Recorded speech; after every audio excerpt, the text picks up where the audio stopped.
Welcome into NBA Now. We're breaking down all the latest NBA news and rumors, and a lot of them lately have come out about the NBA champion Los Angeles Lakers and their second best player on the team, Anthony Davis. He has basically decided that he is going to re-sign with the Los Angeles Lakers, but he's going to opt out of his contract first so they can get some more money out on the open market from the Lakers. Now, this is all coming from Shams Charania. He basically broke this on, I believe, Thursday and just said, yeah, AD plans to re-sign. And I had little doubt. I think all Laker fans and NBA fans in general had little doubt that AD was going to not re-sign with that team, and he will be back. But they're going to take some time to really discuss that contract and what it might look like. Now, in this past season, this man was unstoppable on both ends of the floor. Obviously, the 26 points per game speak to just how efficient of an offensive player he was, but I am still in the boat and in the camp that this guy was the defensive player of the year as well, but he got robbed and didn't get it, so he's going to get a fat contract from the Lakers, but they're going to discuss three different options. He's not going to sign a 5-year max contract because he can get more money after that 5th year. So these are the three different ways AD could re-sign with the Lakers. The first one is a 1+1. Pretty simple. He signs a 1-year deal, player option on the back half that he can opt out of to get more money. He could go 3 years, which is a 2+1. So 2 guaranteed years. That last year, the 3rd year, is another player option they could opt out of once again and get more money. And then finally, the 3+1, which is the 4-year deal. Similar thing there. It's just when the cap goes up, his contract can go up. I would expect him to sign probably the 2+1 and sign the 3-year deal because I don't think he wants to be a free agent in that loaded 2021 class. But I am not surprised to hear that Anthony Davis is going to return to Los Angeles. And honestly, good on him because this is his team now. It is going to be his team for a long time. Of course, LeBron is still the king. He still reigns supreme. But he's going to be 36. And pretty soon he's going to have to hand the reins over to Anthony Davis. So I want to ask this question, because he's at least going to be there one more year. I'd expect him to probably be there for his entire career. But I want to ask you this question. How many rings will LeBron and AD win together? Go ahead and make your predictions down below in the live chat if you're watching with us live, or in the comment section. How many rings will LeBron James and Anthony Davis win together on the Los Angeles Lakers? Now, if you want to rep the Los Angeles Lakers right across your face, all while staying safe and healthy, go to chatsports.com/LakersMask. They have an awesome deal ready for you guys. You can get packs of 2 for $20, packs of 3 for $25, or the best bang for your buck is this 4-pack for just $30. Go to chatsports.com/LakersMask. Rep the NBA champs today by getting those. I mean, it's a great deal, and Fanatics is hooking you up. Go get them today, chatsports.com/LakersMask. Now let's talk about one of the guys that was honestly a really key player in the NBA Finals for the Lakers, KCP, a guy who at the beginning of the season, all the Laker fans were ready to trade and ready to send out the door. Well, now they want him back, and he wants more money. He's opting out of his $8.5 million player option, and the Lakers aren't the only team that are showing interest. The Atlanta Hawks, according to Shams Charania, are already showing interest in signing the free agent wing from the Los Angeles Lakers.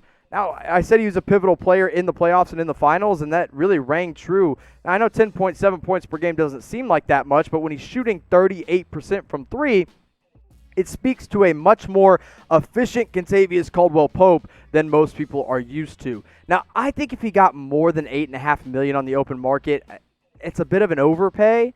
But what he could go get on the open market is a similar contract, maybe $9.5 million, but more guaranteed years that he doesn't have with the Lakers right now. Now, why would he go to Atlanta? Well, that's a much bigger role that he would have in Atlanta because that's not a very good team. Why would he stay with the Lakers? Well, he gets a chance to win an NBA championship once again. So let me know who you would have KCP sign with. You get to pick one. You get to stick with the NBA champs Los Angeles Lakers, a rebuilding team in the Atlanta Hawks, or maybe you got a totally different one. What is it, over here? Yeah, over here. Just any other team, name them down below. I think he stays with LA. I think it makes the most sense because he played a real key role in that. And, hey, if he re-signs and they want to trade him later, fine. If he goes to Atlanta, he's stuck there with a team that's not making the playoffs for at least a couple more years. Now, if you're a Lakers fan, you know that we had all the best Los Angeles Lakers coverage during the NBA Finals, literally all season long. And now the offseason coverage, I mean, it's popping off over on our Lakers channel. So go to youtube.com/LakersTV and make sure you subscribe. I'm trying to hit 20,000 subscribers over on that channel before the NBA draft. We're getting very, very close. But that link is right here, youtube.com/LakersTV. Go subscribe today. Now let's talk about Rajon, a.k.a. Playoff Rondo. He is also opting out of his contract to test the open market. And, you know, why wouldn't he, right? He had a great playoff run. He showed that he can still step up when it really matters for this Laker team. And so he's like, I don't want just $2.6 million. I want to go try to get some more guaranteed money. I want to try to make some more money somewhere else. Now, for the Lakers, this could pose a bit of a problem because their two best point guards on the roster are Rondo and Avery Bradley. Avery Bradley has a player option, which I expect him to fully pick up. And then Rajon Rondo has his player option that he has decided to opt out of. Meanwhile, Alex Caruso and Quinn Cook, who Caruso's more of a two-guard. Quinn Cook doesn't really play at all. He's probably still in the bubble for all we know. Those guys they're not that reliable. But on the other hand, when you get playoff Rondo, if you get that version of him all season long, it's much better. Now, during the regular season, he was so up and down. I didn't like the Lakers giving him consistent minutes. But when he got into the bubble, he looked like a different guy. He averaged more points per game, more rebounds per game, more assists per game. His field goal percentage was better. And he shot the ball surprisingly well for a point guard that is not well known for shooting the ball at all. I'll be interested to see where he goes. I think he stays in Los Angeles and maybe just gets a couple extra guaranteed years. But, I mean, I'm not signing him for any more than about $3 million at this point in his career. So let me know in the comment section. Obviously, the answer really is LeBron James, who will be the Lakers point guard in 2021. LeBron will be running the show. We know that, okay? It's so obvious. However, I want to know who their true point guard will be. Will it be Avery Bradley? Will it be Rajon Rondo? Will they go ahead and draft a new point guard? What are they going to do? Make your predictions down in the comment section. Dwight Howard is beginning to gain interest from teams like the Golden State Warriors. So he might stay in California, but he just might move somewhere else and go to Golden State. They've begun to show interest in the Lakers center, who played a pivotal role in their really regular season and playoff run. Didn't play as much in the NBA Finals, but the Lakers also really want to bring him back. Now, at 34 years old, he actually proved that he still has a lot to give to this team and a lot to give to the NBA. And Golden State is a team that desperately needs a big man.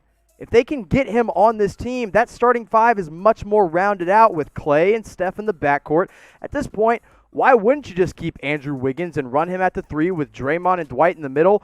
Now, their bench isn't all that impressive. I mean, Jordan Poole was fun in his rookie season. Damian Lee is really mainly a Golden State Warrior because his brother-in-law is Steph Curry. I like Eric Pascal. Marquise Chris is pretty good, but they have that number 2 overall pick, and now instead of using that on a big man, they can use it on their wing depth, and I think that would be huge for them if they can go out and get Dwight Howard. Now, my expectation is that Dwight re-signs with the Lakers. I think he wants to continue to win championships, and although the Warriors will be back in that championship conversation, they're not really, I would say, a lock to win the West like I believe the Lakers are at this point in time. So let me know in the comment section, should Dwight sign with the Warriors? Not will he, but should he? Type Y for yes, type in for no. I think the argument for him signing with the Lakers with the Warriors, is a bigger role, still on a winning team. He just gets more guaranteed time. The answer for no is pretty simple. Put more rings on that finger and on that resume for Dwight Howard. Let's talk about a guy that's not a free agent, but one of the most polarizing figures on the Lakers right now is Kyle Kuzma. Apparently, not just one, not just two, but multiple teams are lining up offers to make the Lakers to trade for Kyle Kuzma this year. Now, his defense looked a lot better this season, I will admit to that. But as a whole, he took a step backwards. I mean, almost nothing except a little bump in his three-point percentage was as good for Kyle Kuzma. Now, granted, he was playing with a much better team this year than he was last season, and he was, asked to do a little bit less, but the Lakers were hoping this guy would be their third star after they drafted him in the second round. He was a huge surprise to everyone, but that wasn't the case. In fact, I think Kyle Kuzma is best served as a trade chip to get this team more win-now experience. I know you want him to be a part of your core, But I'm just going to be honest. This guy is never going to be more than just a fun spark off the bench. So I'll be interested to see what team trades for him. I think a team like the Atlanta Hawks could make a lot of sense, or some other really young rebuilding team that want to add to a young core.